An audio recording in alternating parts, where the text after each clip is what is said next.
Die Regeln sind einfach. In den französischen Alpen haben wir 20 Motorräder in 5 Kategorien getestet.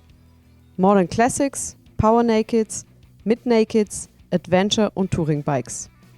Jetzt treffen die 5 Gruppensieger dieser Kategorien auf die Titelverteidigerin, die BMW R 1200 GS Rallye. 5 Pässe und 433 Kilometer warten auf uns. Auf jedem Pass wird ein Motorrad abgewählt und scheidet aus. Die Entscheidung treffen die Fahrer, eine Jury von internationalen Profitestern. Jeder hat eine Stimme. Ein Wettstreit zwischen Motorrädern, die sich optisch und fahrerisch stark unterscheiden. Äpfel gegen Birnen? Ja, kann sein. Schmeckt beides gut. Hier geht's aber nicht um den Fruchtzuckergehalt. Die strengsten Richter in den Alpen sind immer noch die Kehren.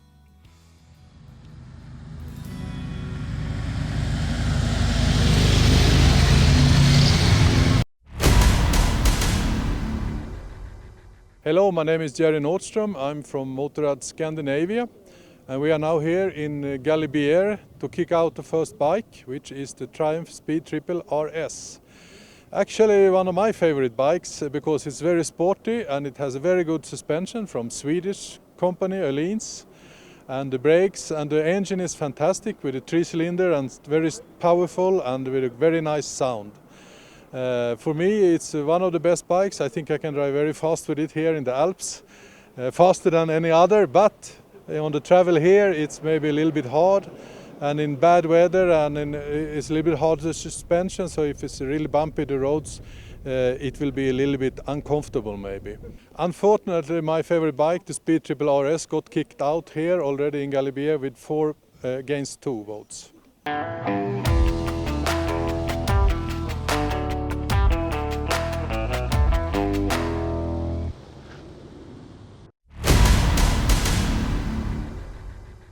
My name is Christian Tichak. I'm from Croatia. I'm the chief in editor of MotorRevia, which is the Croatian edition of MotorRad. We are at Col Les Izoards with the BMW K 1600 bagger. It's the second bike that has to go home. You probably ask yourself why. First look on the bike gives you the impression it's very heavy, and it truly is. It's a big problem when you are turning around on the Alpine roads, when you try to change the direction, and particularly when you stay. The big weight disappears in the moment when you drive from 20-30 kilometers above. Then the bike is really handy. It has a very smooth and very strong engine, very active from the first beginning, from 1,500 RPM, and it's very linear. It's very constant. It's very smooth. Also, the bike has very good brakes. The bike has a big wheelbase, and the center of gravity is very low, so the braking is very efficient, and the ABS is also very good. This would be the perfect bike for the Alps if you travel from Norway to Alps. But in our case, we look also the bike which provides you fun and more active driving than the BMW. Driver's position is a little bit inactive, so you don't really feel what is going on underneath you. It's a very good bike. It has a lot of equipment, but it is also the others are also better, so it has to go home.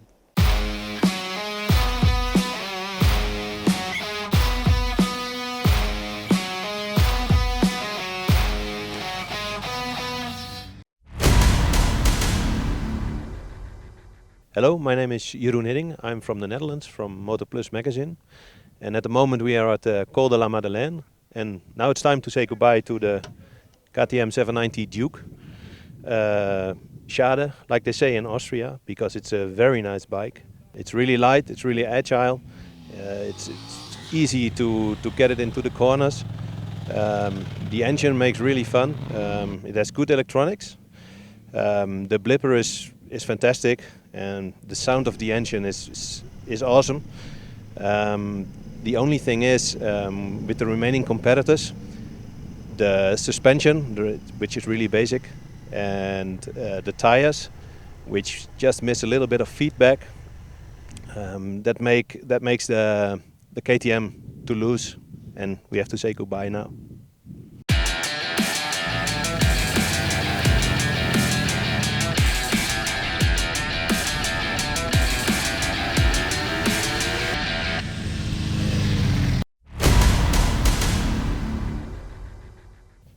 Hello, my name is Roberto Ruiz. I'm from Spain, from Motociclismo magazine, and we are here in the Col du Glandon with the Kawasaki.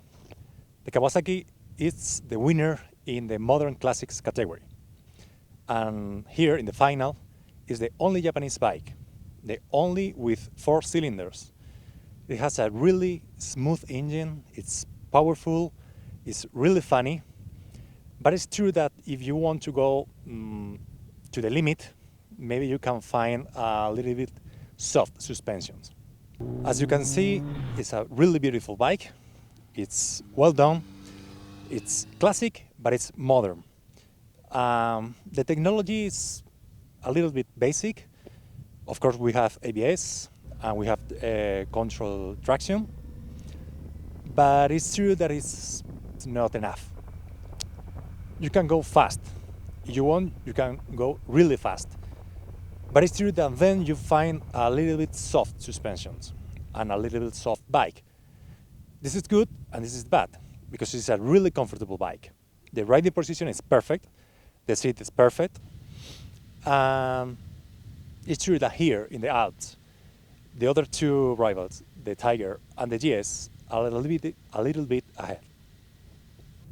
So even the Kawasaki is a really nice bike and the Japanese brand make a really great job, it's time to say goodbye.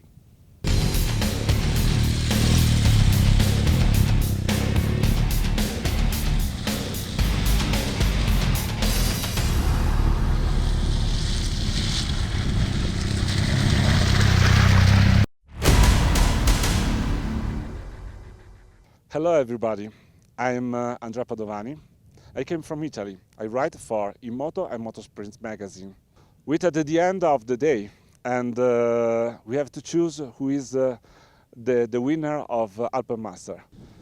It was a hard fight with the GS. At the end we have to choose to eliminate this bike, the Tiger 800. It was a very hard fight because this bike is a very complete bike. It has a good protection, it's very comfortable on the road, on the highway, everywhere. Another thing that I appreciate of this bike is the engine, the 3-cylinder. It's very smooth, its power is enough to enjoy, but it's not so powerful like the GS. Also, there's a very beautiful handling. In a road like this, very twisty, the bike is very, very enjoyable to ride. It's very stable and it follows the right line without problem. I like very much the suspension. They are so soft because this is an off-road bike, but they are very, very beautiful when you use on the road. Also when you push, when you go inside the corner very hungry. And after that's the bag. They are very useful when you ride with your girlfriends and when you go in holiday. The fight between the BMW GS and this Tiger was so high, and it still all the day, corner by corner. The challenge was hard also at the end because we resolved the situation with the votation. And 4 journalists vote for the GS and 2 journalists vote for this triumph. Die Finalrunde liegt hinter uns, 340 Kilometer durch die Hochalpen Frankreichs. Hunderte von Kehren haben wir absolviert und vor mir steht die Siegerin des Alpenmasters 2018, die BMW R1200 GS Rallye. Die Frage ist, warum hat sich die R1200 GS Rallye gegen 5 Kontrahenten durchsetzen können? Beginnen wir mit dem Motor. 125 PS Spitzenleistung reichen hier in den Serpentinen der Alpendicke. Das Getriebe lässt sich nicht zuletzt durch den geschmeidig funktionierenden Schaltassistenten butterweich schalten. Die Gasannahme gelingt fein, geschmeidig. Das heißt, beim Beschleunigen aus den Kehren schiebt das Motorrad gut kontrollierbar an. Und auch das Fahrwerk präsentiert sich in einem Tip-Top-Zustand. Hinten haben wir mit dem Dynamic ESA ein ganz sensibles Ansprechverhalten, das sich sogar automatisch auf den Beladungszustand des Motorrads einstellt. Vorn haben wir die Tailorlever-Federung, ein ganz sensibles Ansprechverhalten. Zudem, ganz wichtig in den Alpen, ein Nickausgleich. Das heißt, beim harten Anbremsen, bei Bergabkehren taucht das Vorderrad nicht zu tief ein. Man hat ein sicheres Fahrgefühl, man behält die Übersicht. Und wenn man dann noch hinzurechnet, dass die GS eine entspannte Sitzposition bereitstellt, einen perfekten Windschutz liefert und dann noch einen pflegeleichten Kardanantrieb besitzt, dann kann man mit Fug und Recht sagen, die R1200 GS Rallye ist das kompletteste Paket aus den 6 Motorrädern im Finale und hat zu Recht das Alpenmaster von MoTORRAD im Jahr 2018 gewonnen.